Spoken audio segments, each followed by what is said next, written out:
value. That's a very surprising move. I thought it was a mistake.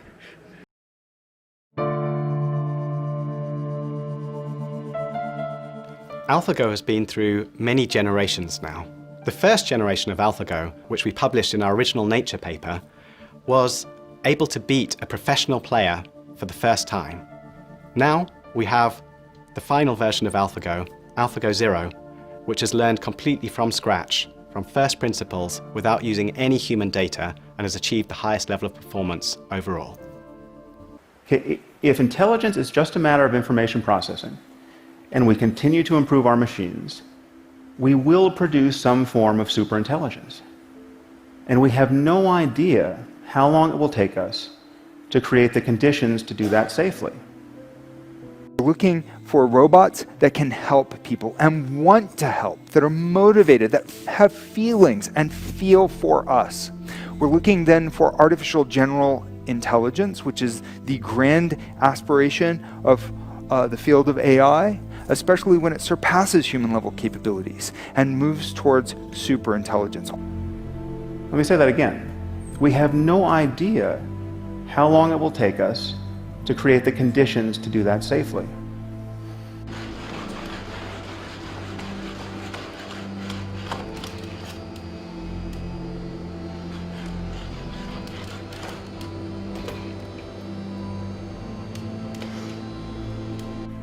And at a certain point, we will build machines that are smarter than we are. And once we have machines that are smarter than we are, they will begin to improve themselves. And then we risk what the mathematician I.J. Good called an intelligence explosion. The process could get away from us. Now, one of the most frightening things, in my view, at this moment, are the kinds of things that AI researchers say when they want to be reassuring. And the most common reason we're told not to worry is time. This is all a long way off, don't you know? This is probably 50 or 100 years away. Well, what, as a policymaker, I should be looking to do to sort of, I guess, protect us all? Sure.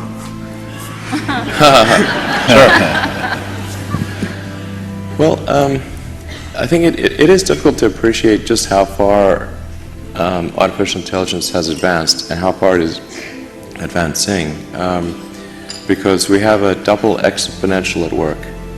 We have an exponential increase in hardware capability, and we have an exponential increase in software talent that is going into AI. So whenever you have a double exponential, it's very difficult to predict. People's predictions are almost always going to be too conservative in terms of thinking it'll be further out than it is. You said that artificial intelligence is the fundamental existential risk facing civilization. Did I get that close enough? In my opinion, it is the biggest risk that we face as a civilization is artificial intelligence. And so, to a group of leaders, what would you advise that we should, how should we be addressing something that's such a large landscape and yet obviously so important? I think that one of the roles of government is to ensure the public good. Dangers to the public are addressed. So that hence the regulatory thing. I think the first order of business would be to try to learn as much as possible. Look closely at the progress that is being made and the remarkable achievements of artificial intelligence. Go, which is quite a difficult game to beat by a computer. That computer would either never beat the best human player or that it was 20 years away. And last year, AlphaGo, which was done by DeepMind, which is a kind of a Google subsidiary, absolutely crushed the world's best player. That now it can play at the top 50 simultaneously and crush them all. So, just like that pace of progress is remarkable, and you can see more and more coming out. I think robotics. You can see robots that can learn to walk from nothing, within hours, like way faster than any biological being. But the thing that's most dangerous is, and it's the hardest to kind of wrap